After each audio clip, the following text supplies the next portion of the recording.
two tournaments that's been held in Finland are opting out from EBT Tour.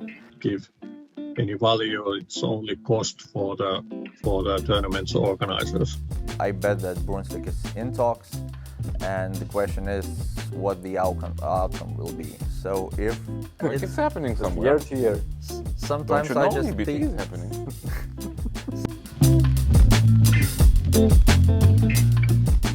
Hello, boys. We are back again with another BowlingLife podcast, and today we have lots of spicy news. Just to give some context, we created this urgent podcast simply because we heard really big news in European bowling community, and we thought that it's really interesting to talk about it and share our thoughts with you and hear public opinion on this. But let's start more lightly. Mindaugas, last video. Guys, if you haven't seen it, go watch it. We will put a link somewhere in the corner. Mindaugas lost a game, and have you already checked the prices for tickets? No, I think I'm too afraid to find out how much it costs. It will cost to me, you know? Yeah, I checked. So I checked myself. Okay. And give me some numbers. I just can tell you that a couple of hundreds out of your pocket easily will be placed in BowlingLife's future. Erikas, how are you doing this early morning? Well, you guys don't understand. It's 5 a.m. in the morning that we met here for this podcast. Huge news, as Karolis already mentioned. So you know, it has a price on it. So yeah, we are here today, and I believe that we have a lot of news to cover today. Yeah. So to not keep our viewers waiting, let's get right into it. Just quickly, right before we talk about this big news, guys, please go subscribe to our channel. It would help us out a lot. We saw lots of views, not that many subscribers, so do your due diligence and subscribe, and let's grow bowling together. Yeah, just one thing, Mindaugas has a dog, and if you don't subscribe to the channel, he will tell his dog, and the dog will be upset, so don't upset his dog, okay?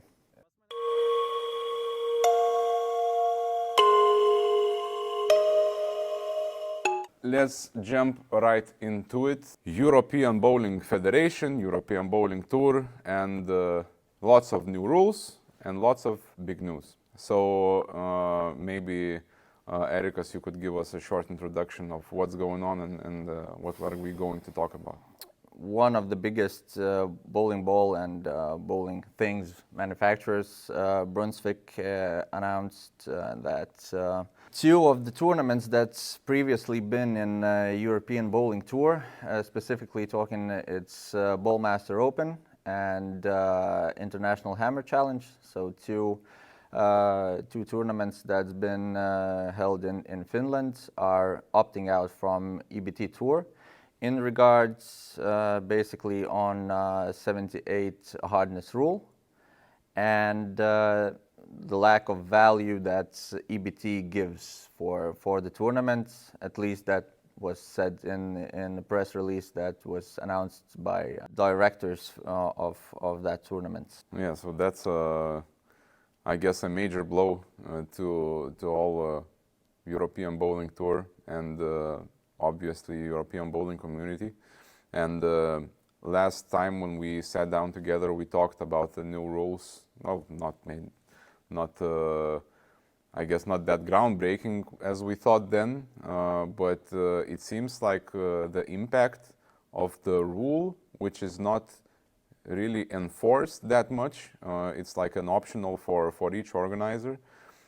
So I guess the European Bowling Federation stance was that we will give the option, but not enforce it, to not cause any kind of major reaction from other manufacturers. But it seems that even though it was not that strict of a rule, it still forced Brunswick to act really, really drastically, I would say.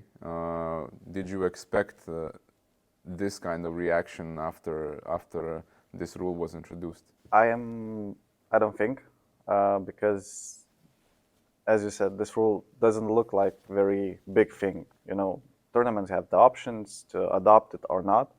So I just think that Brunswick tournaments didn't adopt that rule and just play it out. But also I can understand the Brunswick itself, because, and also those tournaments, because this rule seems not strict, but you know, when some tournaments have this option and some tournaments don't have, it's more like you don't know what to choose as a tournament organizer, and it creates some kind of chaos, maybe a little bit. Brunswick just give us a stand, what they are thinking about that, you know. So I think it's pretty logical move from them, and at this point. Yeah, I totally agree with Mindaugas. I mean, EBF tried, you know, to sort things out easily by letting tournaments to decide. It's like, you know, we're making a move.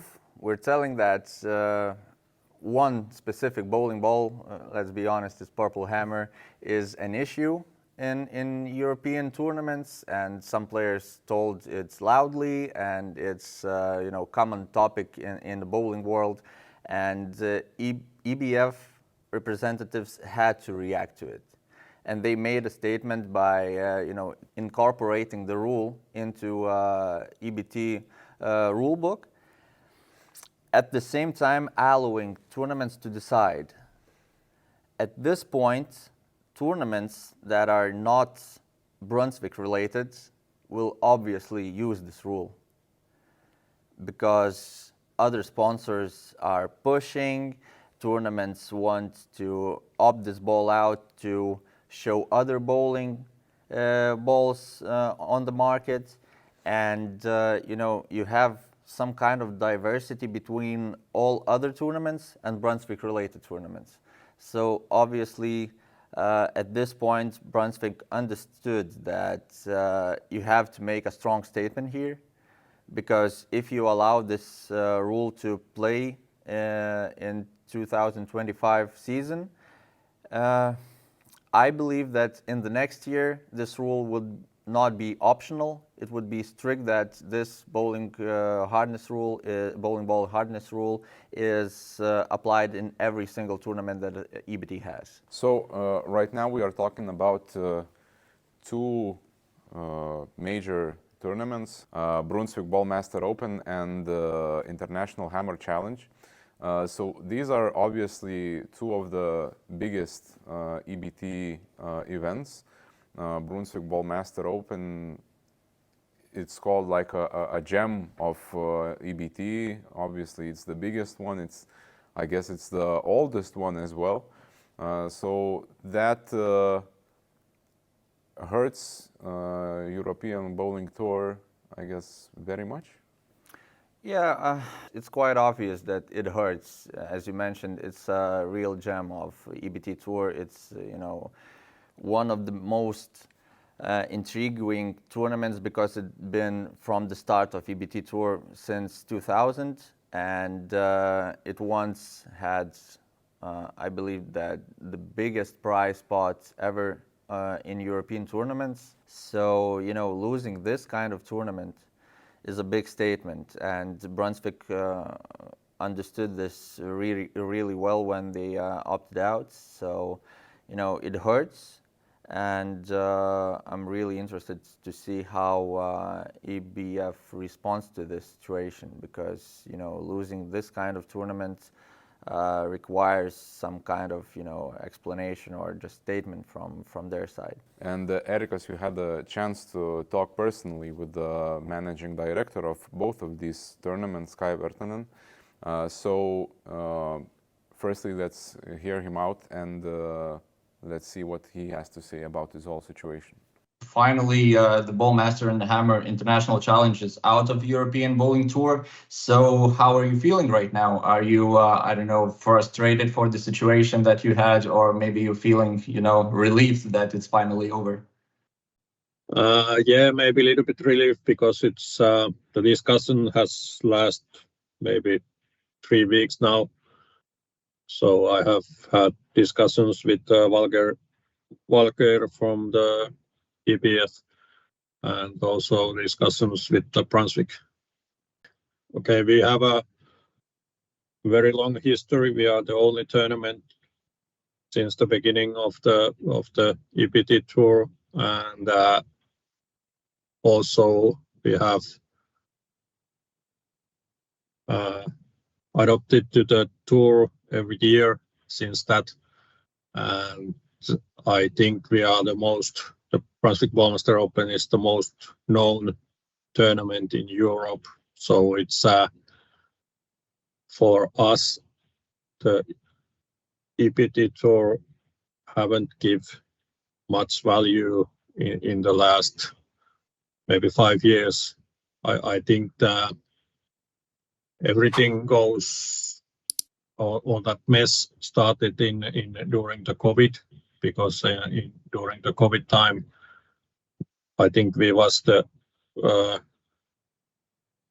only of the few or only tournament held during the COVID years also, and also those years we paid the EBT fee to the European Bowling Federation, and okay, those fees goes to the EBT Masters prize fund, and I think nowadays no one knows very well what EBT Masters prize fund will be. No one knows what the prize fund will be in 2025. We already have paid this year 7,000 euros for that prize fund, and there is and we are also, the Brunswick Ballmaster Open is every year the first or one of the first tournaments in the European Bowling Tour, and we don't know the rules, we don't know what tournaments we will have, so we don't have any opportunities to use European Tour in our marketing. It's just a name. The EBT is just a name, and it doesn't help anything for us. I understand the situation during the COVID was difficult, and also that the situation with especially after that with all the tournaments and getting all the information from all the tournaments is also difficult for the European Federation, and I have had many discussions in last weeks with Valger, and I hope to see something new in the future in the European Bowling Tour or European ranking, whatever it is, but it's not fair to us to pay big percent of our total prize fund to the European Federation, and we are in general we are getting nothing value for that. And okay, of course that the bowling ball hardness rules is affecting directly to our partner Brunswick, and they make an announcement to us that they will remove the sponsorship from the tournaments that are adopted to the European Bowling Tour. So it's make us to make that decision right now, but I hope in the future that we will see something better in the European bowling. So very interesting thoughts from Kai. Erikas, since you talked with him personally, maybe you could also like give a rundown what you learned and how did it go? Yeah, we had a talk yesterday, and well, the key moments that he mentioned was actually the ones that, obviously the 78 hardness rule that's applied, and Brunswick was really strict about this topic, and Brunswick actually had a talk with EBF representatives as well. And I also had a talk with the EBF about this, and well, at least what I heard from them, that the talk from Brunswick was really, intense and categorical, talking about this situation. So the dialogue was really intense. Basically, the first thing why they decided to opt out was the 78 hardness rule. So it's a statement and it's clear for all. The second thing is what he mentioned was the clear lack of value that EBT gives for the tournament. And actually it was really interesting for me to see, because we talked a little bit before in other podcasts that tournaments that are on EBT tour has to pay a fee. Depending on what kind of tournament it is, it can be bronze, silver, gold, and platinum. It all depends what kind of tournament you are. And Ballmaster is the only tournament which is platinum, which was platinum. No, it's not. It was gold event. So it's, if I remember correctly, well, the whole amount of money that these two tournaments pay as a fee for EBT tour was 7,000 euros. And it's, we're talking about bowling. It's not tennis or something. So 7,000 euros is a big money. And, when you're paying a fee, you're expecting something in return. Obviously. No matter what it is, it's a status that gives you more players to come in. I don't know, specific calendar, being in that calendar also gives you something. But tournaments, especially what Kai mentioned after the COVID, are really lacking of, help from EBF and EBT Tour for, organizing the tournaments, making a clear EBT Masters prize spots, because all the time they are guessing what kind of EBT Masters prize spot will be.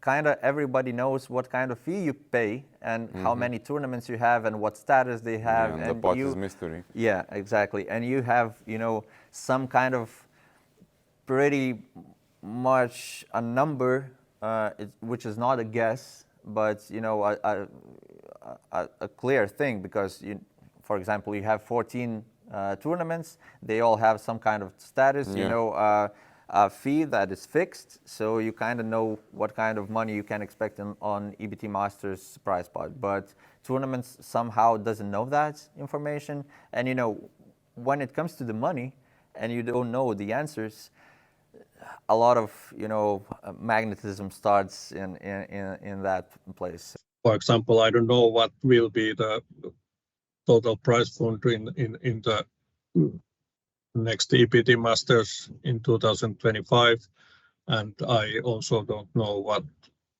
was the total prize fund in this year EBT Masters, because that also in there is also after the COVID, there is a lot of missing information also in the European Bowling Tour information currently. So if you like, try to find something from the European Bowling website about the EBT history last 5 or more years, it's hard to find anything. So it's and those are the reason also that it doesn't give at the moment that value it should be if we are paying something for that. But also, if you take a look from the player sides, it's also not good because EBT status needs it has the thing that they attract the players to your tournament because you are EBT tour part of the EBT tour, and when the EBT Masters prize pot is unclear, players don't know if they want to participate in that also.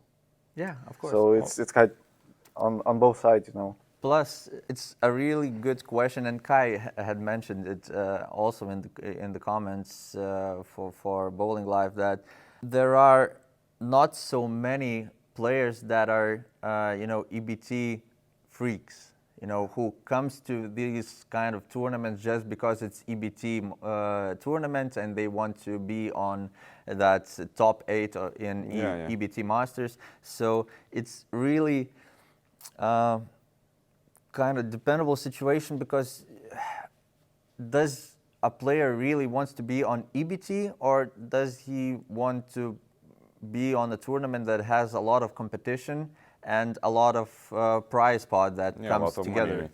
I think let's be blunt and honest here, not to put shade on anyone or anything, but European Bowling Tour as a unit, as an organization, as a league of some sorts, right? It doesn't, I think, get or have the status. It doesn't bring excitement. It doesn't, I don't know, it doesn't really bring much to the table apart from each individual tournament actually, building the excitement. You are probably going to Brunswick Ballmaster Open not because it's a part of EBT, but just because it's a Ballmaster Open. It's the biggest tournament. It's something where you want to be at, not specifically European Bowling Tour, just because you will get the points, right? And I think that's a really big issue that we have in Europe. For example, if you take any other sport, well, like bigger sport, right? Basketball, big in Lithuania, so that's what I will use for example. We have a similar thing in United States, like we have NBA, right? Everybody knows NBA, it's the biggest league, it's the most popular thing in the world.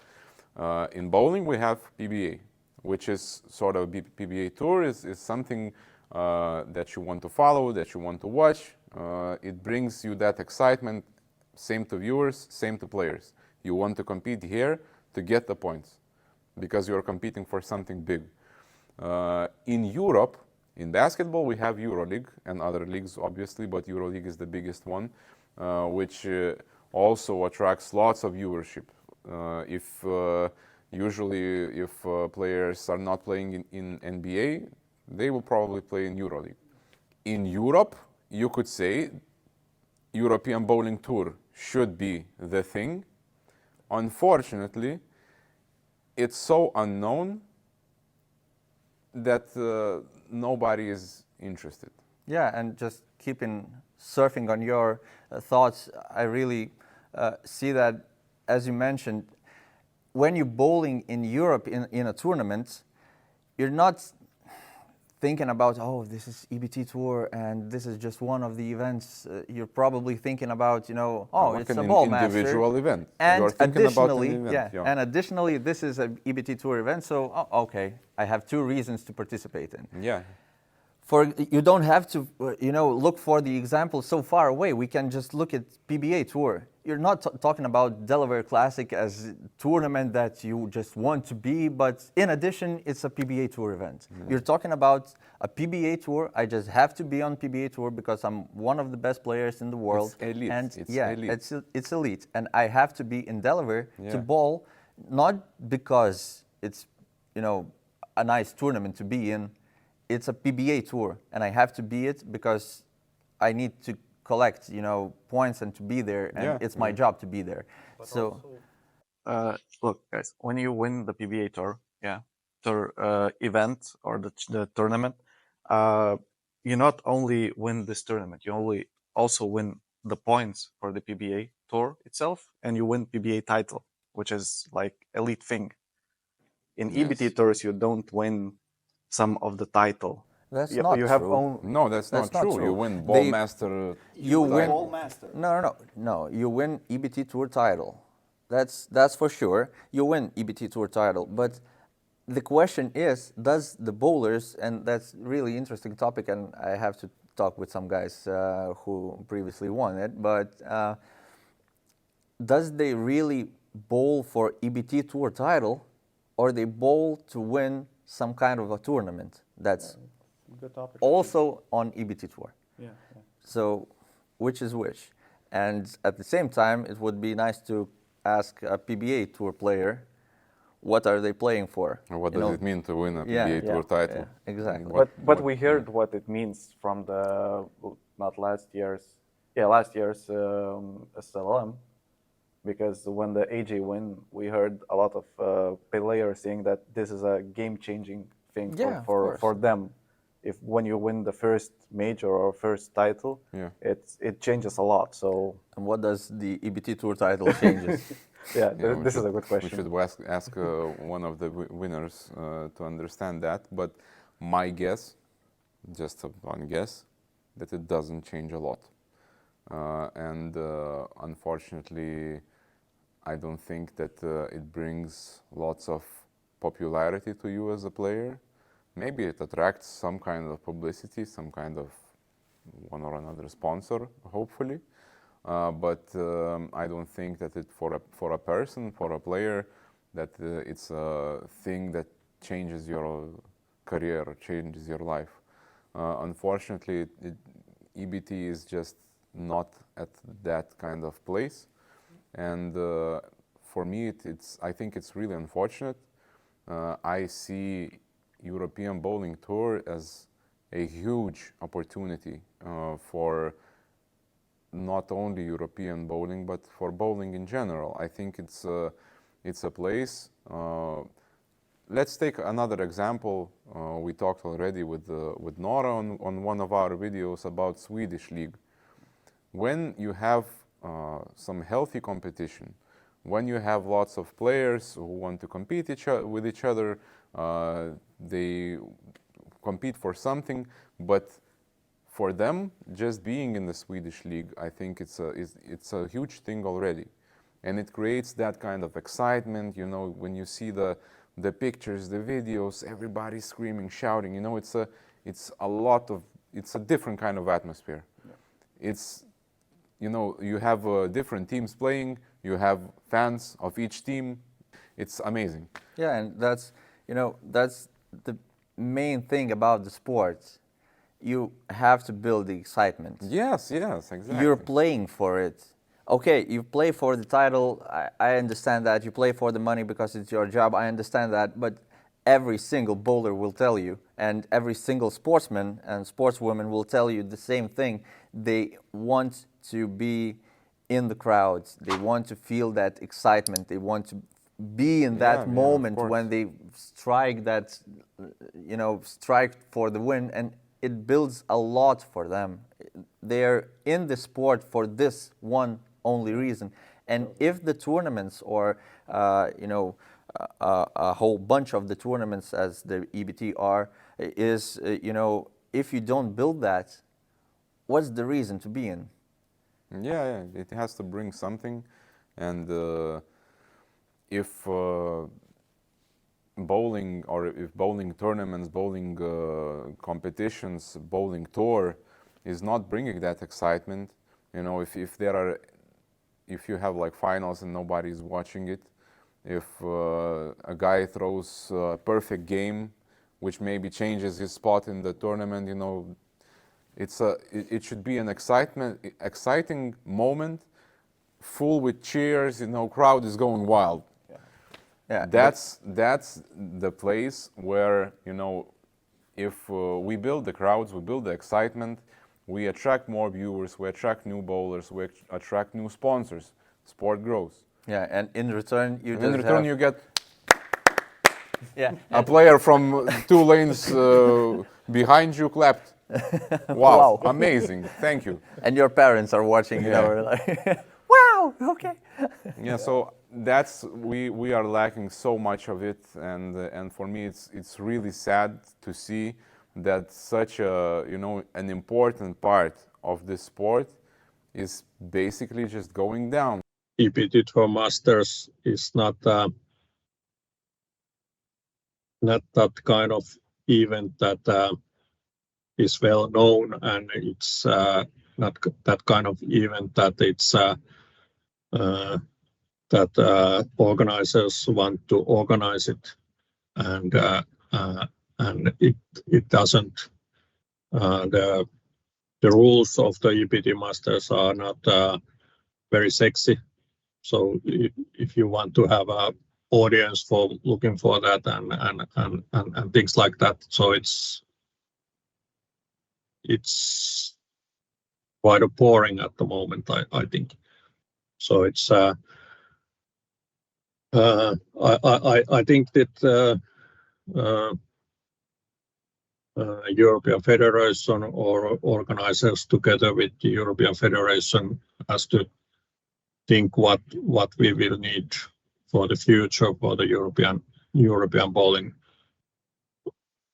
bowling. I think we should have some kind of ranking system in the Europe that the top players can know who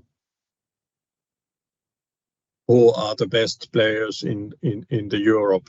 But I think that could be also that the European Federation selects some main tournaments from the Europe or whatever, and give some ranking points from that. It doesn't have to. We doesn't have to have a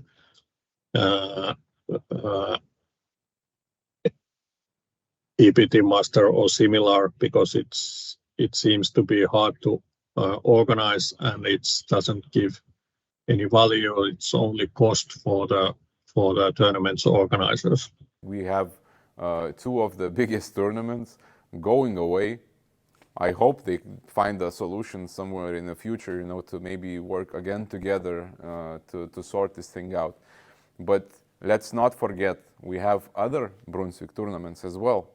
We have, like 5 tournaments in total in EBT Tour, 4. including these two. So there is still hanging like a question, what happens with those?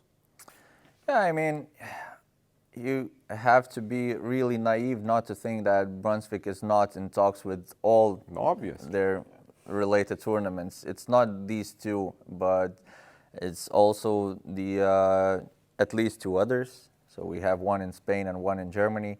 So I bet that Brunswick is in talks, and the question is what the outcome will be. So if the hardness rule is the key moment here, and it plays the key role in this kind of situation, it will be really hard to have these tournaments on EBT Tour. If there are reasons behind these decisions are something else, then it's an interesting story to follow up. So the next weeks will be crucial, and well, at least I will do everything that's in my power to keep us updated. Yeah, keep everybody updated on that topic. So yeah, it's really pity to see.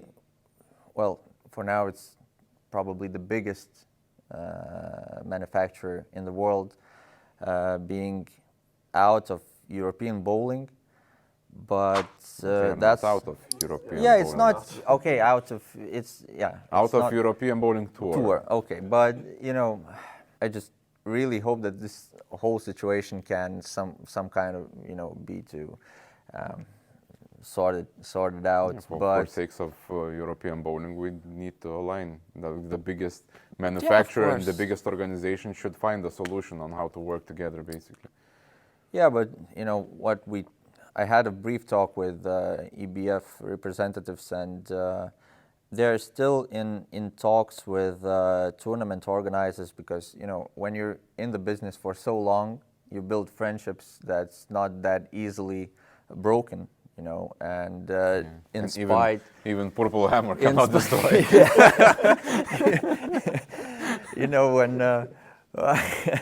Those talks between EBF and tournaments are not, the window is still open for the communication, and we had a talk with Kai on the same thing, and he mentioned that, he and the president of EBF still in the contact, and they're trying to some kind of, sort things out for the bowling in Europe as a whole, but at this moment, when you have a strong statement from your one, and well, okay, it's not one and only, but your biggest sponsor, what else can you do?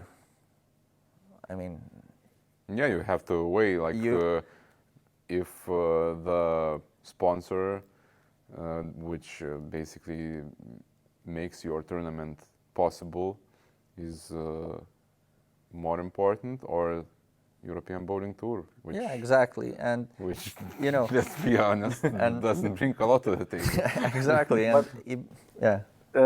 I think in conclusion of everything what we talked here, I think it's a good wake-up call, because EBT Tour, it's kind of old thing, it happens from year to year, but as we mentioned, not a lot of thing changes between years, not a lot of growth in that, in the visibility, in the publicity, not a lot of people. If you're not a bowler, you don't know about that. You don't have to. You have to be a specific bowler. You Yeah. have to be a bowler in Europe which participates in EBT Tour to know about EBT Yeah, Tour. yeah. That's the problem. That's what I'm speaking about. It's a good wake-up call. Now the situation, it's not very nice. It's not good. We are sad also about that. But it's a good thing from where you can build on. Yeah. In the future, it's a good wake-up call just to rethink everything how you can approach this problem. Okay, thank you, Mindaugas. For the conclusion, it was very nice.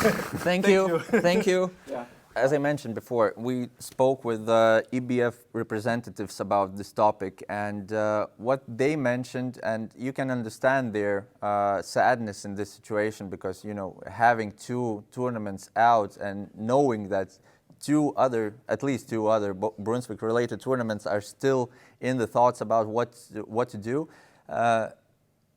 What they mentioned was, when the decision was made, the players' side was not the first thought, that the players here suffers the most. Do you guys agree with that opinion? Because, the tournament as Ballmaster and International Hammer Challenge, as they're already opted out, so let's talk about them. They're still on the table as a tournament. They're still happening. Everything is, the same, except that it's not on EBT Tour. So do you guys agree that, being out of EBT Tour some kind of, makes a harm for the players in Europe? I don't necessarily agree that like this decision made by the tournament and by Brunswick, that it's a huge harm for the players, and it's they think only about themselves and not about the players that play bowling in Europe. I don't necessarily agree with that because of the same reasons that we talked previously. European Bowling Tour is not, well, for most, is not the reason why they participate in this tournament in the first place. They participate because it's a Ballmaster Open. It has a big prize pot. It has big competition, So, yeah, for those who are like the main thing is to get points for European Bowling Tour, then obviously those players might feel disappointed. But I don't think that this decision solely and alone was the cause of it. Let's look at the bigger picture. I think we all should look at ourselves, what we did to make players feel better and welcomed, and European Bowling Federation and Tour should think about it as well. Like, what do you bring to the table what do you do for the players so they would feel welcome to your tournaments and that they would actually want to join the tournament because it's on EBT. Yeah, I think that's the first reason. And yeah, maybe this decision was not the best thing for bowling community as a whole, but for like players, they should feel like bad in some kind of way. I don't think so. I don't think that that's the reason why they should feel bad. There are other reasons as well. What kind of? Well, I just mentioned like lack of innovative solutions. Let's just say that in European bowling, and in bowling in general, maybe. Yeah, you just want that they hire BowlingLife for everything, but yeah, of no, course. I'm just kidding. Actually, I really agree with your opinion. When I don't see the mutualism of working together between tournaments and EBF. For me, I'm not on EBT tour. Like I'm not playing there. I'm not as familiar with the kitchen of it, but from what I see, standing right behind everything and just being like, you know, a spectator of the situation, it seems like tournaments and EBF not working together, and it all starts and ends by paying a fee and being on EBT tour. Like, you know, I'm paying you for what, to be in your calendar. Okay, that's fine. Oh, fine. What do you bring to the table? What do you give for me? Because the amount of Points. money, yeah. Also points Well, what kind of points? for EBT Masters. Yeah, but to participate. we already agreed that players are not playing for those points. Yeah, I know they don't And play, but question is how tournaments think that players are playing for those points. I think that they're not that naive to think that, you know, points gives you something here. You expect, I don't know, a help in terms of finding sponsorship, of, I don't know, bringing more publicity and bringing more players to EBT Tour to, you know, not just to show off the tournament, but the EBT Tour as well, because it's a nice field for EBF to play in as well. You have a product. You have a product that you want to sell, EBT Tour. All right. So why are you making it if you don't want to, you know, commercialize it or to, you know, show the world around that it's happening? Why do you do that? I mean, I don't understand that part, and it's really. It seems like we are stuck in, I don't know, 2000s, and nothing new is going on. Like it was created. And it's happening. Stuck in the loop It's now. happening. Yeah, Like it's happening just somewhere. year to year. Sometimes Don't you know I just EBT think. is happening? Sometimes I just feel that, you know, everybody waits for the tournament to end. You know, it's like building the excitement before it starts, but when it starts, it's like, oh my God, please tomorrow be Sunday, because I just really wanted to end because I'm so fucking tired of everything, and oh my God, you know, and it looks like that every side of tournament organizers, EBF, even the players sometimes Players as looks well. tired of that, and they just want to things to end, and the excitement part is gone, and that's really sad to see. And I don't really think that this problem is some kind of related to rules or sponsorships. It's a old thing, an old cancer in all European bowling, and we just need to cut it out because, you know, the time changed, and Yeah, we need players, to catch up. tournaments, We need to catch up. bowling centers wants something different, and it's not about, you know, making a tournament and you know, getting money and getting, I don't know, title or something, and just taking everything and leaving in 15 minutes of the end of the tournament. So. And just briefly coming back to the thing that the initial question was if this decision was made without thinking about the players. So to top my answer, that I think that they were thinking about the players. The prize pot was increased for both tournaments. So you are leaving European Bowling Tour, maybe you will not get points, but you will get more money. Yeah, Ballmaster is adding I guess, That's great. 6,300 additional euros to prize pot. So that's that's like actually- a license Yeah, but for EBT. Yes. it's fee money. Yes. Plus Brunswick obviously Yeah, adds it's more something. than fee money. Yeah. Yeah, but it adds a couple of hundreds to just spread around Yeah, the and word. that will attract more players. The increased prize pot than being a part of EBT. Yeah, and I my think. question was, do you believe that Yeah, that's more important. I think Yeah. that's money is always more important. So obviously. But do you feel that tournaments? Oh, all right, they opted out. Just leave. Let's leave it EBT tour behind. Let's think about those tournaments that are leaving the tour. Do you feel that they will get additional challenges making that tournament a success?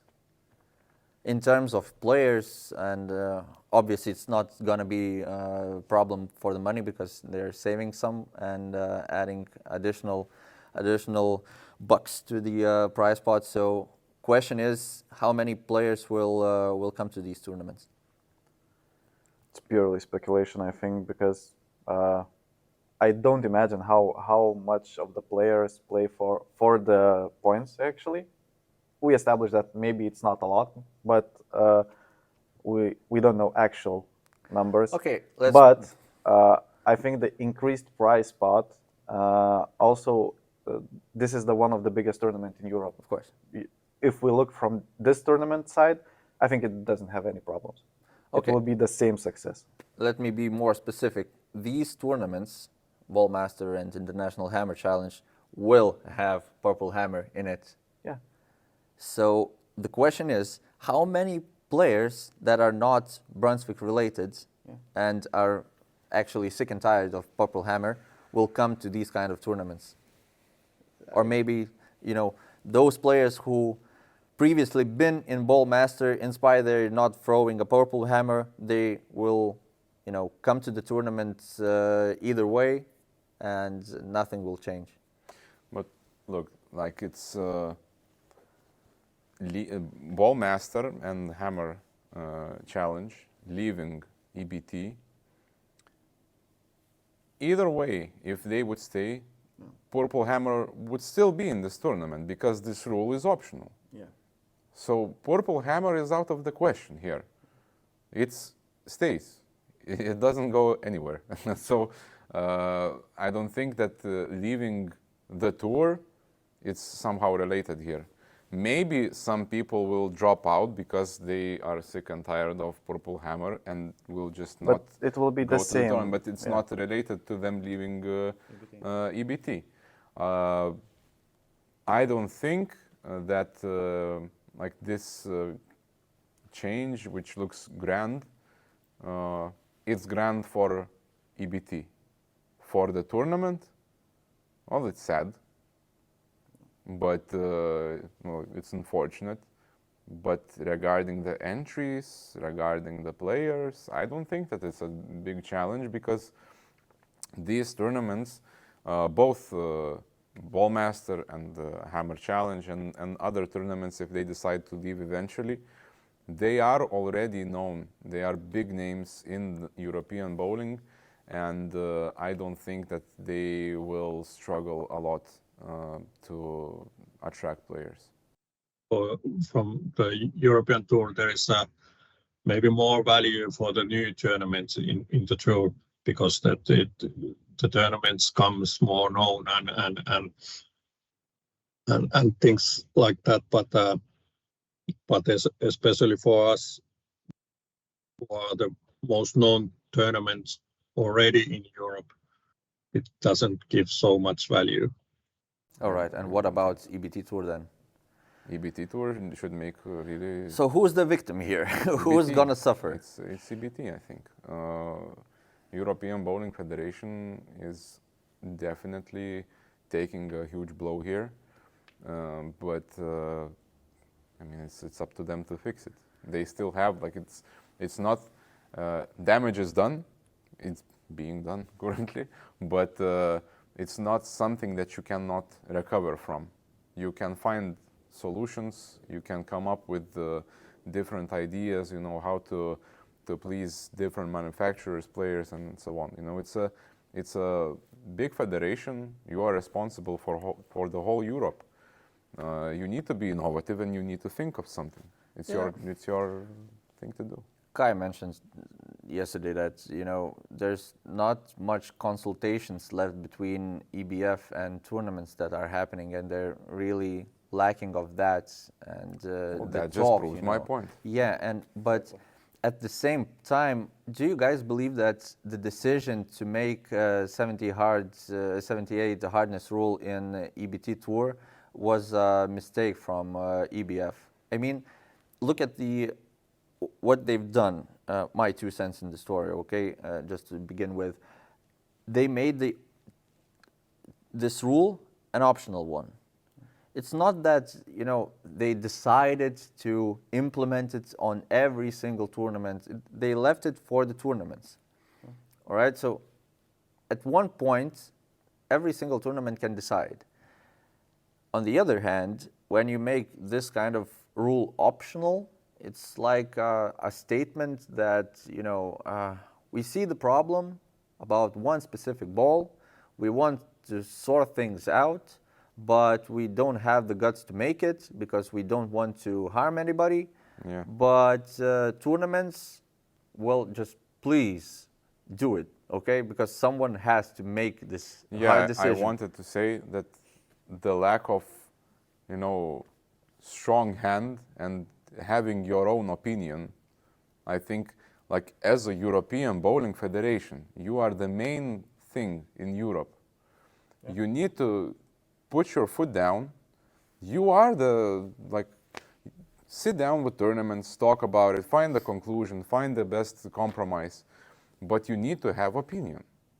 Yes, they need to hear everybody because we are democracy here in Europe, right?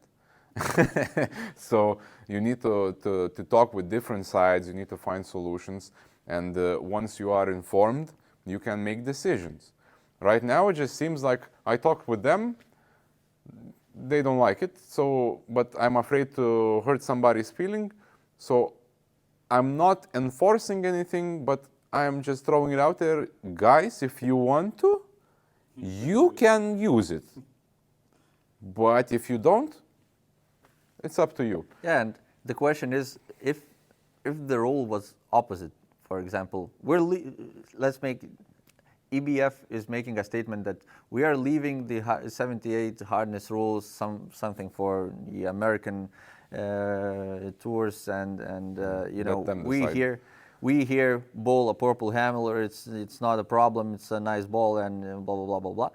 Question is, would other bowling ball manufacturers do the same thing as Brunswick does? Just hearing that the rule is staying, and for example, Storm or Motive is just like, we're not in this shit together anymore. So, Well, that's difficult to say. But regarding this whole decision, I think that if you think about it, you could have expected this kind of reaction from Brunswick. They are the biggest manufacturer dominating in Europe and EBT. They have a ball which dominates. If you talk to guys, to the organizers, to people from Brunswick, there are always balls that are changing the market. It's somehow controversial, During times we have different things that appear that look like cheating or whatever, but it's up to others to adapt.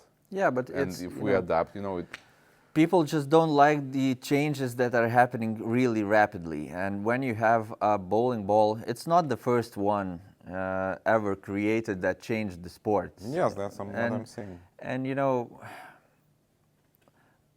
from my perspective, we have a lack of guts here because, for example, we are talking just about EBT Tour. But for example, just to prove our point here, why, I don't know, European Men Championship or European Women Championship or Championship of Champions doesn't imply this rule. You know, purple hammers are allowed there. And there's no talks about, I don't know, disallowing this bowling ball or just implementing 78 hardness rule in these kind of tournaments. We're just talking about commercial tournaments that are a part of EBT Tour. Why is that?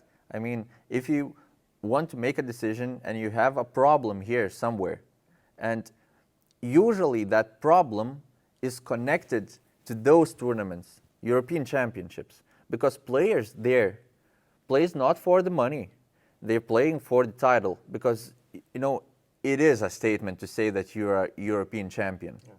All right? And players are playing there. And if the field there is not, I cannot say it's not competitive, but it's not fair for everyone, because we have players who are under the contract with other manufacturers and they don't have a chance to bowl with purple hammer, then come on, guys.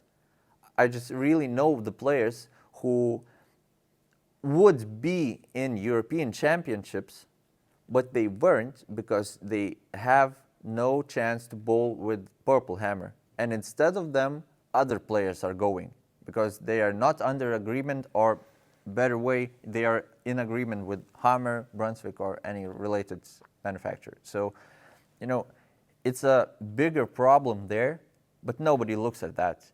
And I know it just proves the point that, you know, this decision has to be harsh. It has to be, you know, tough one, but it has to be made.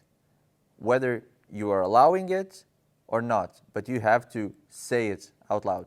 When you're not saying it, you're just, you know, spreading some kind of crumbles to everyone, and, you know, just you decide, guys. Yeah. You bowlers decide. You tournament organizers decide. Well, who does that? Yeah. So I think it's about time to wrap this up on this note, guys. If you are still here, first of all, thank you for sticking with us and listening to our talks. We are really interested to hear what do you think. Was this the right decision, first of all, made by EBF to introduce this rule in general? What do you think about Brunswick's decision and the tournament's decision to opt out of EBT?